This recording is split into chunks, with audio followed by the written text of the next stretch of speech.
সমাজসেবা অধিদপ্তরে আপনারা যারা চাকরির স্বপ্ন দেখছেন, ইতিমধ্যে আপনাদের বিজ্ঞপ্তি প্রকাশিত হয়ে গেছে। 1485টি শূন্য পদে, মোট 52টি পদের বিপরীতে। এখন প্রশ্ন হলো, পরীক্ষা কবে নাগাদ হতে পারে এবং কিভাবে আপনারা প্রস্তুতি নেবেন, পরীক্ষা পদ্ধতি কীরকম হতে পারে, প্রশ্ন প্যাটার্ন, এই সমস্ত বিষয় নিয়ে আজকে ভিডিওতে কথা বলবো। আসসালামু আলাইকুম, যেখান থেকে আমাদের এই ভিডিও দেখছেন, আমার পাঠঘরে আপনাদেরকে আরও একবার স্বাগতম। আমরা কথা বলছিলাম সমাজসেবা অধিদপ্তরের নিয়োগ নিয়ে। তো আমরা শুরুতে একটু সমাজসেবা অধিদপ্তরের যে নিয়োগ বিজ্ঞপ্তিটি আছে সেটি আপনারা দেখেছেন, তো আমরা তারপরে একটু দেখিয়ে দিলাম। তো আমরা জানি ইতিমধ্যে আপনারা আবেদন করা শুরু করেছেন। আপনাদের আবেদনের শেষ তারিখ হলো 23 জুন। আমার পরামর্শ থাকবে যে আপনারা যত দ্রুত সম্ভব আবেদন করে ফেলবেন এবং আবেদন করার সময় অহেতুক তাড়াহুড়ো করবেন না এবং অবশ্যই নিজ দায়িত্বে আপনারা আবেদনটা করবেন। তো আমরা যে বিজ্ঞপ্তিটি নিয়ে কথা বলেছি সেই বিজ্ঞপ্তিটি অনেক বড় একটি বিজ্ঞপ্তি, প্রায় 6 পাতার বিজ্ঞপ্তি। আমরা একটু সেই বিজ্ঞপ্তিটির সারাংশটুকু বা বিজ্ঞপ্তির মূল বিষয়গুলো এক নজরে একটু দেখে আসি। তো স্ক্রিনে আপনারা যেটা দেখতে পাচ্ছেন, সমাজসেবা অধিদপ্তর নিয়োগ 2026, মোট পদ 52টি, পদ সংখ্যা 1485, আবেদন শুরু 2 জুন, শেষ 23 জুন।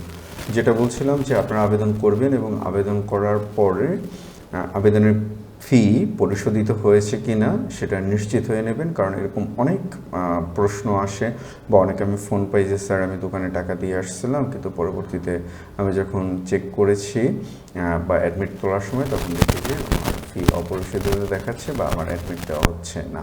তো এই ক্ষেত্রে আমি বলবো যে এই দায়টা আপনার জীবন, আপনার চাকরি, সুতরাং দায় দায়িত্বটাও আপনার। তো আমরা এই যে এতগুলো পদ, 52টি পদ, সবগুলো পদ তো আর আমরা দেখাতে পারবো না। তো এর ভিতরে অফিস সহকারী কাম কম্পিউটার মুদ্রাক্ষরিক, যেটা স্থায়ী এবং অস্থায়ী দুইটাতেই বাইরে একটি পদ নিয়ে আমরা এই আলোচনাটা হচ্ছে যে ইউনিয়ন সমাজকর্মী, যেটা আপনারা দেখতে পাচ্ছেন 312টি পদ, এবং সমাজকর্মী পৌর 12টি পদ। ইউনিয়ন সমাজকর্মীর এই পদটি স্থায়ী পদ। তো এই ইউনিয়ন সমাজকর্মী পদের দায় দায়িত্ব কি, ইউনিয়ন সমাজকর্মী পদে কিভাবে আপনি কাজ করবেন, ইউনিয়ন সমাজকর্মী পদে বেতন ভাতা কীরকম আসবেন, প্রমোশন কীরকম পাবেন, এটা নিয়ে আমরা বিস্তারিত পরে কথা বলবো, আরেকটি ভিডিওতে আমরা কথা বলবো। এবার আমরা চলে আসি যেটা নিয়ে আমরা কথা বলছিলাম, যে আপনাদের প্রশ্ন প্যাটার্ন কীরকম হবে বা কীভাবে আপনারা প্রস্তুতি নেবেন। এখন আপনারা যেটা দেখতে পাচ্ছেন, এটা হচ্ছে সর্বশেষ যে পরীক্ষার প্রশ্নপত্র, ইউনিয়ন সমাজকর্মী নিয়োগ পরীক্ষা 2022, পূর্ণমান 70, সময় 90 মিনিট। আমরা প্রথমে একটু প্রশ্নটা এক নজরে দেখে আসি। এটা হচ্ছে আমাদের যে গণিতের যে প্রশ্নগুলো, কোনটি বড়, একদম সিম্পল প্রশ্ন, একদম সিম্পল প্রশ্ন। তো আমরা পুরো প্রশ্নটি 70টি প্রশ্ন পুরোটুকু, আচ্ছা আমরা একটু মূল বিষয়গুলো চলে আসি। দেখুন, এরপরে 15টি গণিতের পরে এসেছে আমাদের যেটা সাধারণ জ্ঞান বলি, 16 নম্বর শুরু হয়েছে আন্তর্জাতিক দিয়ে। তো এরপরে বাংলাদেশ বিষয়াবলী, এগুলো ইত্যাদি, এগুলো এর পাশাপাশি আপনার যে ইন্টারন্যাশনাল এবং বাংলাদেশ অ্যাফেয়ার্স, এর পাশাপাশি আপনাদের বিজ্ঞান, এবং এটা হচ্ছে আমরা এখন যেখানে আছি এটা হচ্ছে আমাদের বাংলা প্রশ্ন। এর পাশাপাশি আপনাদের যে বিজ্ঞানের যে প্রশ্নগুলো, অল্প কয়েকটি প্রশ্ন এসেছে। তো আমরা এই প্রশ্নটি, এটা ইংলিশ পার্ট, সহজ প্রশ্ন, এখানে ঘাবড়ানোর কোনো কারণ নেই। যারা ঠিকঠাকভাবে প্রস্তুতি নেবেন ইনশাল্লাহ আপনারা চাকরি পাবেন, কিন্তু প্রস্তুতি যদি না নেন তাহলে সেটা হবে না। কারণ আমি একটা কথা সবসময় বলি, প্রশ্ন সহজ সেটা কেবল আপনার জন্য নয়, সেটা সবার জন্য, কিন্তু প্রশ্ন যদি কঠিন হয় সেটা কেবলই আপনার জন্য, সবার জন্য না। সুতরাং এই বিষয়টা, এই কথাটা যদি আপনারা বুঝতে পারেন, আই হোপ আপনাদের ইনশাল্লাহ চাকরি হবে। তো এবার আমরা একটু প্রস্তুতির আদ্যপান্তে চলে আসি। এখন আপনারা স্ক্রিনে যেটা দেখতে পাচ্ছেন, সমাজসেবা অধিদপ্তর নিয়োগ পরীক্ষার সম্পূর্ণ প্রস্তুতি গাইড 2026, এমসিকিউ পরীক্ষার প্যাটার্ন। এইখানে আমরা মূলত কমন যে প্যাটার্ন হয় সেই কমন প্যাটার্নটি আমরা নিয়েছি, এবং এক্ষেত্রে আমরা যে বিষয়গুলো জেনারেল যে বিষয়গুলো, সেই বিষয়গুলোর উপর জোর দিয়েছি। আমরা 30 দিনের একটি রুটিনের কথা বলেছি। পরীক্ষা কবে নাগাদ হবে সেটা আমরা এই মুহূর্তে বলতে পারছি না, তবে আমি সবসময় একটা কথা বলি, জ্ঞানী ব্যক্তিরা সবসময় বর্ষার আগে তাদের ছাদ ঠিক করে, আর আপনাদের বর্ষা ঠিক বর্ষা চলে এসেছে। অর্থাৎ 23 তারিখ আপনাদের 23 তারিখের পরে মানে আবেদন শেষ হওয়ার পরে তারপরে হয়তো আমরা কিছুদিন সময় পরে পরীক্ষার রুটিনটা পাবো।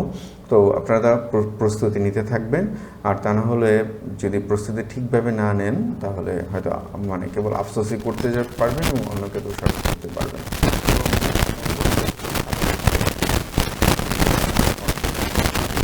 ফর্মেট, সময় 90 মিনিট, প্রশ্ন সংখ্যা সাধারণত 70টি, নেগেটিভ মার্কিং কখনো কখনো থাকে, কখনো কখনো থাকে না, সেটা প্রশ্নপত্রের উপরে উল্লেখ থাকবে। পরীক্ষার পদ্ধতি যেটা, সেটা পূর্বে ওএমআর পদ্ধতিতে পরীক্ষা হয়েছে। সম্ভাব্য মান বন্টন, আমরা যেটা নিয়ে কথা বলেছিলাম একটু আগে, যে প্রশ্ন প্যাটার্নটা দেখিয়েছি, সেই ধরনের প্রশ্ন প্যাটার্নগুলোকে যদি আমরা বিবেচনা করি তাহলে বাংলায় আপনার 20 থাকবে, ইংরেজিতে 15, গণিতে 15, সাধারণ জ্ঞান, বাংলাদেশ আইসিটি মিলিয়ে 20 মার্ক। যেটা মানে যেই প্যাটার্নটা ইতিপূর্বে পরীক্ষাগুলো হয়েছে, তবে এই প্যাটার্নটা যে ঠিক থাকবে বিষয়টা এমনটাও নয়, আপনাদেরকে এটা বিবেচনা রেখে, আর সেটা যদি পরিবর্তনও যদি হয় সেটাতে কিছু যাবে আসবে না, কারণ আপনার বাংলায় যদি 20-এর জায়গায় যদি 25 করে তাতেও আপনার যতটুকু পড়তে হবে, 20-এর জায়গায় যদি পাস করে তাতেও আপনার ততটুকু পড়তে হবে, পড়া কমবে না, মার্কস হয়তো একটু কম বেশি হতে পারে। সর্বোচ্চ মার্কস বাংলা থেকে আসে। এবার আমরা একটু টপিকগুলো দেখে আসি। একদম আপনাদের যে পরীক্ষাগুলো হয় সহজ সহজ প্রশ্নগুলো আসে, এবং আপনাদের এই প্রস্তুতি, সেটা নিয়ে আমরা একটু পরে কথা বলবো, সেই প্রস্তুতি নিয়ে, অর্থাৎ কিভাবে আপনারা প্রস্তুতি নিতে পারবেন এবং কিভাবে আপনার চাকরিটি নিশ্চিত করতে পারবেন, এটার জন্য আমরা আপনাদের জন্য একটি ম্যাটেরিয়াল বা একটি বই নিয়ে এসেছি, যেটা আমরা একটু পরে দেখাবো। সন্দেহ সমাজ 2 থেকে 3 মার্ক। আচ্ছা, এগুলো এভাবে নিশ্চিত করে বলা যাবে না, তারপর আমি আপনাদেরকে একটু দিয়ে রাখলাম। এরপরে আসি ইংলিশে, parts of speech 2 mark, tense 2 mark, voice, এগুলো পরিবর্তন হতে পারে, এগুলো স্থির না। তো সাধারণ জ্ঞান, আন্তর্জাতিক বিষয়াবলী, তবে সবচেয়ে যেটা গুরুত্বপূর্ণ সমাজসেবা সম্পর্কিত, এগুলো এখান থেকে 2-3 মার্কস প্রতিবারেই থাকে। সমাজসেবা অধিদপ্তরের কাজ, ভাতা কর্মসূচি, শিশু সুরক্ষা কার্যক্রম, সমাজ কল্যাণ মন্ত্রণালয়, সমাজসেবা অফিসের স্তরভিত্তিক কাজ, এগুলো আমরা আপনাদেরকে এটা আমরা যে বই থাকবে সে বইয়ের শিটে আমরা এটা আপনাদেরকে দিয়ে দেব। এর পাশাপাশি আপনারা ইংরেজি মানে যেই টপিকগুলোতে আপনারা খুব গুরুত্ব দেবেন সেটা হচ্ছে ইংরেজি গ্রামার বেসিক, গণিত শর্টকাট, বাংলাদেশের মুক্তিযুদ্ধ, সংবিধান, সাম্প্রতিক বাংলাদেশ, সমাজসেবা অধিদপ্তরের কার্যক্রম, কম্পিউটার বেসিক। এখন 30 দিন আপনারা কীভাবে প্রস্তুতি নেবেন? আচ্ছা, 30 দিনের প্রস্তুতির আগে মানে আপনাদেরকে কয়েকটা ইনফরমেশন দিতে চাই, সেই ইনফরমেশনগুলো খুব গুরুত্বপূর্ণ। দেখুন, যিনি যথাযথভাবে প্রস্তুতি নেন এবং যিনি চাকরির জন্য চেষ্টা করেন, ইনশাল্লাহ তার কোনো না কোনোভাবে তার চাকরি হয়। আপনারা দেখুন কয় ঘন্টা পড়েন আপনারা, দেখেন যার চাকরি হয়, সমাজসেবা অধিদপ্তরের চাকরিটা আপনারা ভাববেন না এটা শিক্ষাগত যোগ্যতার কোথাও অষ্টম শ্রেণী হয়েছে, কোথাও এসএসসি হয়েছে, কোথাও ডিগ্রি বা অনার্স চাওয়া হয়েছে, তার মানে এটাই না যেই চাকরিটা এসএসসি দিয়ে আবেদন করার সুযোগ রেখেছে সেই চাকরিটাতে কেবলমাত্র এসএসসি শিক্ষার্থীরা আবেদন করবেন। বাংলাদেশের টপ ইউনিভার্সিটির শিক্ষার্থীরা সেখানে আলোচনা করবে। তো সুতরাং এই বিষয়টা আপনাকে মাথায় রাখতে হবে যে আপনার প্রতিযোগী কারা, আপনার প্রতিযোগী আপনার পাশে, মানে আপনার বন্ধু, যে বন্ধুর সাথে গলায় গলায় মিলিয়ে আপনারা এখন এই গরমের দিনে ক্ষেতের পাশে যারা গ্রামের দিকে থাকেন বা পুকুরের পাশে বসে বসে শান্তি করছেন, সে নাকি এই প্রচণ্ড গরমের মধ্যে যারা একটি পাবলিক ইউনিভার্সিটির শিক্ষার্থী তারা পাবলিক লাইব্রেরিতে বসে পড়ালেখা করছে, সে বিষয়টা আপনাদের মাথায় রাখতে হবে। তো এই ফাঁকে আপনাদেরকে আরেকটা অনুরোধ করবো, যারা এখন পর্যন্ত আমাদের চ্যানেলটিকে সাবস্ক্রাইব করেনি, আমাদের চ্যানেলটিকে সাবস্ক্রাইব করে নিন।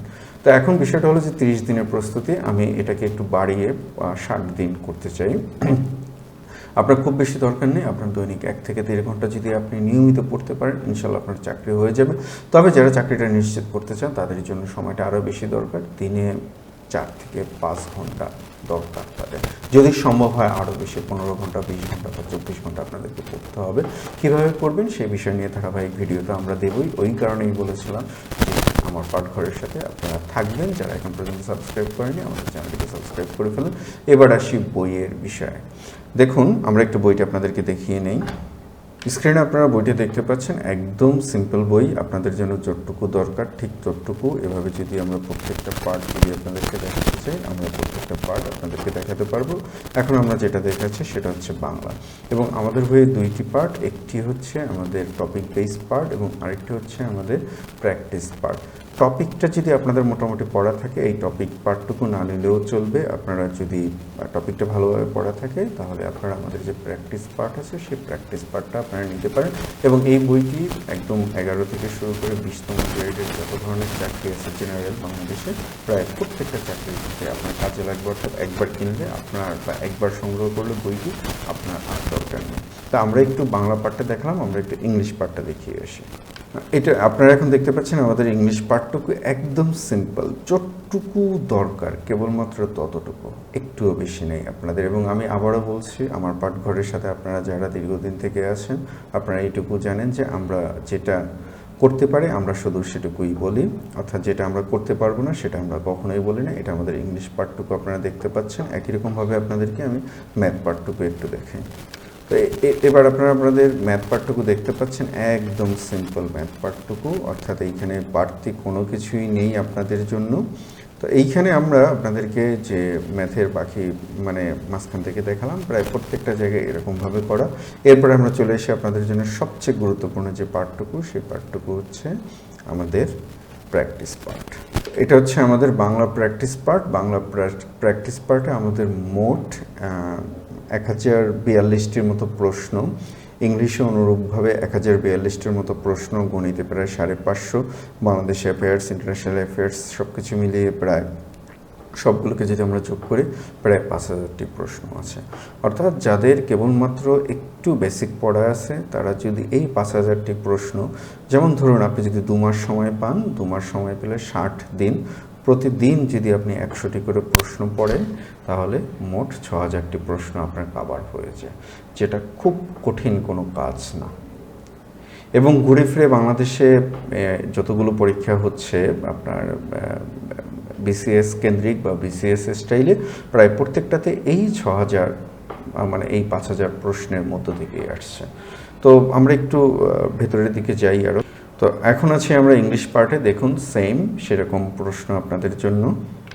এখন আছি আমরা গণিত পার্টে, দেখুন গণিতে ঠিক সেরকম প্রশ্ন সলভ সহ করে দেওয়া আছে এবং শর্ট কাট মেথড এবং বিস্তারিত যতটুকু সম্ভব ব্যাখ্যা দেওয়া সম্ভব ব্যাখ্যা দিয়ে দেওয়া হয়েছে। এর পাশাপাশি আমরা বিভিন্ন সময় ক্লাস দেওয়ার চেষ্টা করব। সেই ক্লাসগুলোতে যদি আপনারা জয়েন করেন বা সেই ক্লাসগুলো যদি একটু আপনারা দেখে নেন তাহলে ইনশাল্লাহ আপনাদের সমস্যা হবে না। তো সব কিছু মিলিয়ে কথা একটাই, চাকরি পেতে হলে পড়তে হবে, আমি এটাতে বিশ্বাসী। তবে সেই পড়াটা যেন কনস্ট্রাকটিভ হয়, সেই পড়াটা যেন গোছানো হয়। আমার বাংলাদেশের মেইন স্ট্রিম 2 ধরনের চাকরি করার অভিজ্ঞতা আছে, অর্থাৎ বিসিএস কেন্দ্রিক, যেটাতে বর্তমানে আমি আছি 36 বিসিএস নন ক্যাডার, এবং ব্যাংক কেন্দ্রিক যে চাকরি সেটা আমি এর আগে ব্যাংকে ছিলাম, বাংলাদেশ কৃষি ব্যাংকে ছিলাম অফিসার হিসেবে। পরবর্তীতে যখন রূপালী ব্যাংকে সিনিয়র অফিসার হয়, কিন্তু আমার ব্যাংকের চাকরিটা মানে আমি খাপ খাওয়াতে পারছিলাম না, যেহেতু অনেক বেশি ডিসিপ্লিন, সে কারণে আমি এটাতে চলে আসি। তো সব কিছু মিলিয়ে আমার অভিজ্ঞতা থেকে আমি একটা জিনিসই বুঝি, সেটা হচ্ছে যে আমাকে পড়তে হবে এবং সেই পড়াটা অবশ্যই পরিকল্পনা মাফিক হতে হবে। তো প্রিয় পরীক্ষার্থীরা বা প্রিয় চাকরি প্রার্থীরা, আপনাদের যে কোনো বিষয় বা এই সংক্রান্ত যদি কোনো প্রশ্ন থাকে অবশ্যই আমাদেরকে কমেন্টে জানাবেন। আর আমাদের কোর্স বা বইয়ের বিষয়ে কোনো তথ্য জানার জন্য সমাজ সেবা বা সমাজ অধিদপ্তর বা শুধু ডিএসএস লিখে আমাদেরকে আমাদের হোয়াটসঅ্যাপে নক করুন বা আমাদের কমেন্ট করুন। ইনশাল্লাহ আমরা আপনাদের প্রশ্ন উত্তর দেওয়ার চেষ্টা করব। সবার জন্য শুভকামনা, ভালো থাকবেন, ভালোভাবে প্রস্তুতি নিন, ইনশাল্লাহ রাব্বুল আলামিন আপনাদের সহায় হবেন। আসসালামু আলাইকুম।